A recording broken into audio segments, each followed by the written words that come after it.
Oi pessoal, tudo bem com vocês? Bom, voltei para fazer mais um vídeo de leituras, dessa vez de julho e agosto, vão ficar 2 meses junto. Fiquei um tempo sumida do canal de novo, queria pedir desculpas. Eu não tenho intenção nenhuma de terminar ou acabar com o canal, nem nada do tipo, mas aconteceram muitas coisas de trabalho e de estudos que exigiram muito da minha energia nos últimos meses e por isso que eu acabei sumindo daqui. Mas tá tudo bem, queria inclusive agradecer o pessoal que mandou mensagem perguntando se estava tudo bem e tal. Tá tudo bem sim. E é isso. Como eu disse, eu não tenho intenções de abandonar o canal nem nada, mas talvez dê uma rareada um pouco nos vídeos mesmo. Eu quero tentar aparecer aqui de vez em quando e tal, mas enfim, eu preciso organizar ainda um pouco melhor meu tempo e tudo mais. Uma coisa legal que aconteceu nos últimos meses é que eu fui para a Bienal do Livro do Rio de Janeiro no último fim de semana, foi bem legal. Eu participei de uma mesa para debater essa questão da internet e da literatura, chamava Novos Canais Literários, e eu vou ler aqui os convidados para não errar o nome de ninguém.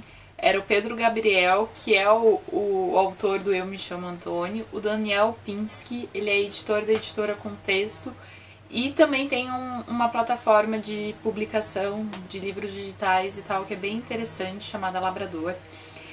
Tava também o Gustavo Lembert, que é um dos criadores da tag, né, da tag Experiências Literárias. Tinha eu, com essa parte mais, digamos, de crítica, ou enfim, dessa coisa do YouTube. Não tá aqui na programação, mas o pessoal do Turista Literário também tava lá, e a mediação foi da Mariana Filgueiras. Foi uma conversa bem legal. Foi rapidinho, mas eu achei bem interessante juntar esses temas e tal, foi bem divertido. E pro pessoal que é aqui de Curitiba também eu vou participar de 2 eventos aí nas próximas semanas, ainda em setembro. Eu vou deixar então as informações ali embaixo, mas eu vou participar da Flicaixa e da Semana Literária do Sesc, então eu vou deixar as informações.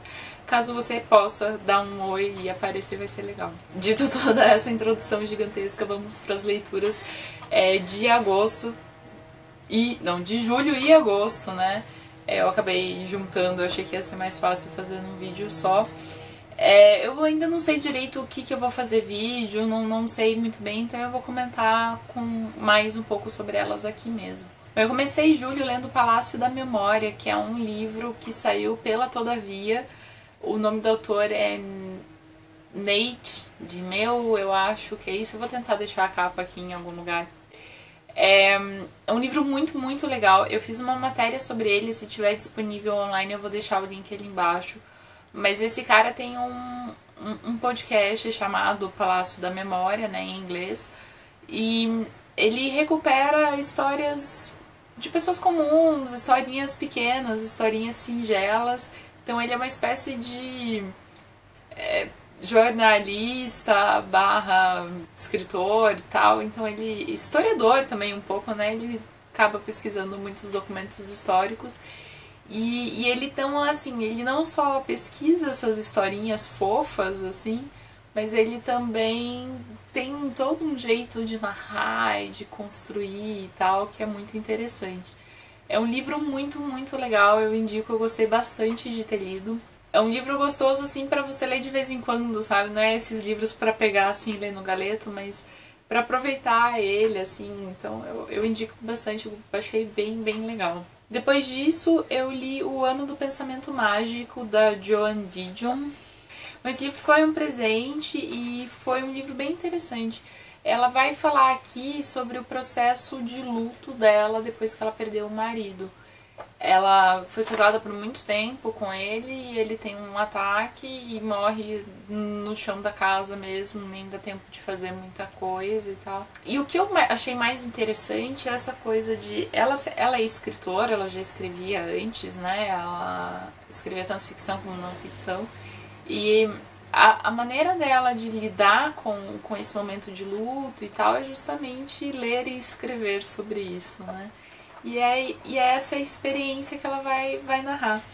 Eu não acho que seja aquele tipo de livro assim que vai mudar a vida de alguém e tal, mas ele é muito interessante, o jeito com que ela vê o mundo é bonito, o jeito que ela tenta lidar com essa dor e com esses processos diferentes e essas coisas que vão acontecendo durante todo o ano depois que você perde alguém, né?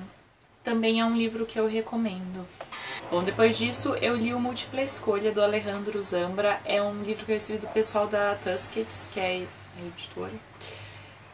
O Zambra é um escritor que eu gosto muito, né? Eu já falei, acho que provavelmente sobre todos os livros dele aqui no canal e, enfim, se você já tá aqui há algum tempo, você sabe que eu gosto muito dele. E eu tava bem curiosa, eu já tinha quase comprado esse livro em espanhol, só que meu espanhol é bem meia boca, eu achei que eu ia perder demais lendo ele no original. Então, enfim, eu fiquei feliz quando eu vi que ia sair. E a ideia é a seguinte desse livro, é uma proposta um pouco diferente. Eu vou ler aqui uma nota do editor, ele fala o seguinte: este livro é baseado na prova de aptidão verbal, conforme a estrutura vigente no ano de 1993 no Chile. Essa prova de aptidão, ao lado da prova de aptidão matemática, compunha a prova de aptidão acadêmica chilena, equivalente ao vestibular no Brasil. Foi aplicada entre 1966 e 2002. Então a gente tem vários exercícios de múltipla escolha, e daí que vem o nome. O que o Zambra faz é usar isso como uma plataforma literária, né? Então, aí a gente vai ter como se fossem as instruções. Então, por exemplo, palavra distante. Nos exercícios de 1 a 24, assinale a alternativa que corresponda à palavra cujo sentido não tenha relação nem com o enunciado, nem com as demais palavras. E daí tem múltipla, diversa, numerosa, não dita, 5, 2. E por aí ele vai, né? Os exercícios vão mudando aos poucos de estilo, então tem aquele tipo que tem várias frases e daí você tem que dizer a 1 e a 2 estão corretas e coisas do tipo. Enfim, ele vai brincando então com esse formato de prova, né? É um livro legal. Não é um livro imperdível, na minha opinião. Existem vários momentos de tiradinhas ótimas. Eu gosto muito disso, de experimentar outro formato e tal, mas eu não acho que seja imperdível. Não sei se eu esperava mais, assim, não sei o que foi que aconteceu, mas eu fiquei assim um pouco... Enfim, achei que podia ser mais interessante. Não sei se também tem algumas referências mais chilenas, de fato, que talvez a gente acabe perdendo um pouco, talvez esse seja uma questão. Bom, dito tudo isso, ainda o Zambra ainda é legal, tem várias coisas que eu anotei, que eu achei divertido, que eu achei inteligente, ou coisas assim, mas não diria assim que é um livro que você precise ler, ou que seja genial, ou algo assim. Só leia caso você goste do Zambra mesmo e tem vontade de ler tudo dele e tal, daí eu acho que vale a pena. Bom, depois do Zambra eu li o Mary Poppins da Travers, eu li essa edição da Kozak, vocês vão ver no vídeo de livros novos que eu já recebi, a da Zahar também. É a mesma tradução, o tradutor mudou algumas coisas e tal, mas enfim, o texto é essencialmente o mesmo dessa edição aqui. Preciso dizer que não amei, assim, muito não. É um clássico infantil. É a história então dessa babá que vai cuidar das crianças e ela não é uma babá típica, ela tem ali seu charme. E seu charme ela tanto tem um quesinho meio mágico, meio irreal, mas tem também ela é direta, ela é um pouco rude, assim. E essa parte é legal, essa ironia, esse sarcasmo, assim, foi uma parte que eu achei interessante. Mas, sinceramente, não foi um livro que me marcou muito, assim, não acho que seja um livro ruim, mas também não é um livro que, nossa, assim, eu achei bem ok. Então, o livro, basicamente, é essas aventuras que essas crianças e essa babá vivem. Então, elas vão visitar pessoas e esses outros personagens são meio mágicos, meio esquisitos, e por aí vai, assim, eu achei bem... Não sei, não era pra mim, eu acho, assim. Depois disso, eu peguei um dos livros que estavam no meu desafio de 10 livros para 2017. Vamos falar um pouco sobre esse desafio, já que entramos nesse tema. Não sei se eu vou conseguir terminar, gente. Eu tô, assim, já meio preocupada. Eu não li a maioria dos livros até agora. E tudo bem, né? Assim, esse ano foi bizarro e muito diferente do que eu planejava de qualquer forma. Então eu fico tranquila, assim, de não cumprir o desafio. Não acho que seja um problema. Mas eu ainda assim vou tentar, tem muito livro lá na lista do desafio que é muito legal e, enfim, são livros que eu vou querer ler de qualquer forma, só não sei se eu realmente vou cumprir o desafio esse ano e tudo mais. Mas peguei o Stoner pra ler, do John Williams. Muita gente já falou sobre o Stoner. Também não achei aquelas coisas, assim, é um livro legal. Eu entendo o motivo pelo qual algumas pessoas podem sim serem tão afetadas ou influenciadas ou impactadas, palavra melhor, impactadas por ele. Eu consigo ver porquê, mas esse efeito não aconteceu muito comigo, não. A gente tem a história aqui do William Stoner, que é um filho de agricultores, que acaba tendo a oportunidade de estudar na universidade, acaba estudando em literatura, e a gente tem aqui a vida dele inteira sendo narrada, ele casa, ele tem uma filha, e todo esse tipo de coisa. E a questão do Stoner é que ele é um personagem apático, talvez. Ele gosta do seu status quo, ele não faz nada quase para mudar a sua vida, ele só vai seguindo o fluxo e tal, e a gente tem uma vida que resulta em nada, resulta em frustrações, em coisas desse tipo. E é essa a história do livro. Então é aquele tipo de livro em que não acontece nada.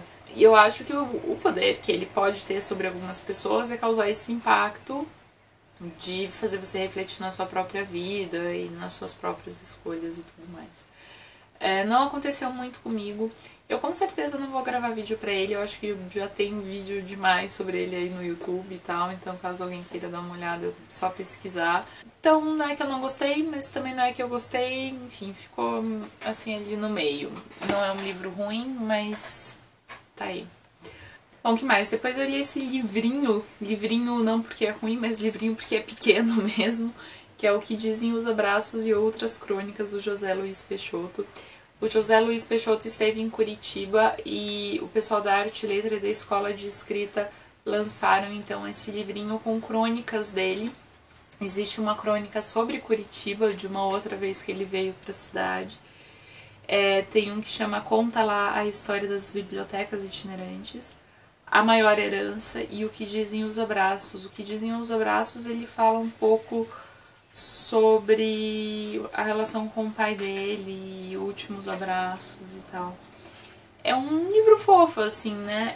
Eu não sei se é fácil de encontrar ele, na realidade eu acho que ele só estava à venda, eles fizeram só 70 edições e tal, pra comemorar a vinda do autor mesmo. É legal, eu li algumas coisas do José Luiz Peixoto, gosto muito do Morreste-me, e, enfim, as crônicas são fofas, assim. Mas também não é um livro assim super imperdível. Bom, ainda em julho eu li um livro que eu não gostei muito, infelizmente. Eu não sei se é porque eu tinha expectativas ou o que aconteceu, mas foi o Solaris, do Stanisław Lem. O Stanisław é polonês e essa edição é traduzida do polonês. Aliás, a edição tá lindíssima, aqui tá a capa. Eu acho que a Aleph tá arrasando muito nessas edições recentemente. Olha essa parte, que lindo. A lombada aqui é amarela. Deixa eu pegar aqui uma página normal. Bom, aqui a gente tem a história de um grupo de astronautas, cientistas, pesquisadores que estão pesquisando um planeta chamado Solaris, que tem uma formação meio líquida, um plasma, uma coisa. E eles estão tentando entender como que esse planeta funciona e tal, e começam a acontecer várias coisas esquisitas. Enfim, eu acho que eu não posso entrar muito nos detalhes, porque eu acho que os detalhes são spoilers muito, muito fácil, mas ele é um livro que mistura muito uma questão de ficção científica e dessa coisa espacial com uma questão mais mística, religiosa e tal. Tem algumas questões interessantes. Pra mim, assim, o que ficou de mais legal do livro é pensar essa coisa do ser humano, né? De você é um ser humano por si só, ou você é um ser humano por estar com outros seres humanos, né? Essa coisa do nosso comportamento e tal. É um livro legal, mas não, de novo, não é um livro que me marcou muito, não é um livro que tenha sido assim muito especial pra mim, nem nada do tipo. Sei que tem bastante gente que gosta do livro, então eu acho que se você também quiser mais opiniões e mais informações, deve ter bastante vídeo no YouTube sobre ele também. Bom, agora vamos para as leituras de agosto. Li pouco em agosto. Agosto foi um mês muito, muito cheio mesmo. Mas li livros dos quais eu gostei muito de verdade. O primeiro que eu li foi o Argonautas, da Meg Nelson. Gente, que livro! Que livro! A gente vai conversar mais sobre ele, esse com certeza, porque eu tô completamente apaixonada por ele. A Meg Nelson, ela escreveu livros de não ficção, poesia e memórias. É o primeiro contato que eu tenho com a autora, e esse livro, ele é muito híbrido, assim, é difícil dizer sobre o que ele é.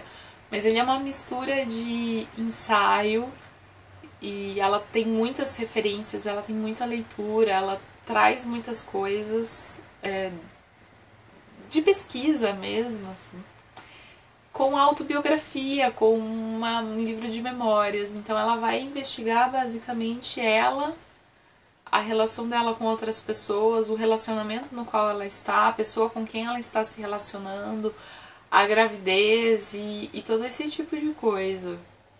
Ela vai falar muito sobre a questão de gênero, sobre família, ela fala várias coisas sobre linguagem. É um livro muito complexo para definir. É um livro curto, mas assim, gente, foi um livro extremamente revelador e profundo e encantador para mim. É um super livro, com certeza uma das minhas melhores leituras desse ano. E a gente vai conversar mais sobre ele em breve, mas já indico. Depois disso, eu li esse quadrinho, a Laika, do Nick Abadzis, não sei muito bem falar o nome dele. É o selo Barricada, se eu não me engano, é um selo da Boitempo. Esse quadrinho aqui vai falar um pouco sobre a Laika, que é uma cachorrinha que foi pro espaço, né? Ela foi... Posso estar enganada, mas eu acho que o primeiro ser vivo a ir para o espaço foi mandado pelos russos. E é sobre a cachorrinha, naturalmente, mas é muito sobre o programa espacial russo, como que eram as coisas, como que é a mídia, como que é, enfim, todo esse tipo de questão. É um quadrinho bem legal. Eu achei o traço normal, assim, não foi um traço que tenha me chamado muito a atenção. Mas a história é boa, a história dele é bem interessante e recomendo. Eu devo fazer em breve um vídeo sobre quadrinhos, que tem várias coisas legais que chegaram, então eu falo mais sobre o Laika também no futuro. E bom, depois disso eu ainda li esse livro da Rebecca Solnit, Os Homens Explicam Tudo para Mim. Ele foi publicado pela Cultrix. Tá bem interessante. A Solnit é uma escritora que já tem muitos livros publicados e ela meio que tá começando a chegar no Brasil por agora. Teve um livro dela que eu acho que já foi publicado no ano passado. Mas agora tem esse aqui e tem o A Mãe de Todas as Perguntas, também tá saindo pela Companhia das Letras. Gostei bastante. Esse aqui é um livro de ensaios, então não ficção. É sobre feminismo. Então, vários textos que foram publicados em jornais e revistas. Ela fala um pouco sobre outras questões da sociedade, eventualmente, mas essencialmente sobre feminismo. E esse ensaio que dá nome, dá título ao livro, que é Os Homens Explicam Tudo para Mim, ela vai comentar sobre essa percepção dela de que às vezes muitos homens tentam explicar para mulheres coisas sobre as quais as mulheres entendem mais. Então, ela dá um exemplo aqui, um homem tenta falar para ela sobre um tema sobre o qual ela escreveu um livro e coisas desse tipo. É um livro muito importante, muito legal, também gostei muito. Eu tenho gostado muito de ler ela, comprei alguns outros livros dela, vocês vão ver no meu vídeo de livros novos, porque eu tenho achado a escrita dela bem interessante. E, enfim, provavelmente a gente deve falar mais sobre ela também, mais pra frente aqui no canal. E bom, foram essas as leituras de julho e agosto. Agosto realmente não rendeu muito, não acontece. E foi isso que aconteceu aí nos últimos 2 meses. Desculpa de novo pelo sumiço. O próximo vídeo já deve ser, então, os livros novos desse período todo. E eu vou tentar, depois disso, voltar para uma programação levemente normal. Espero que vocês tenham gostado. Caso vocês já tenham lido alguma dessas coisas, também me avisem nos comentários. E até mais. Tchau, tchau.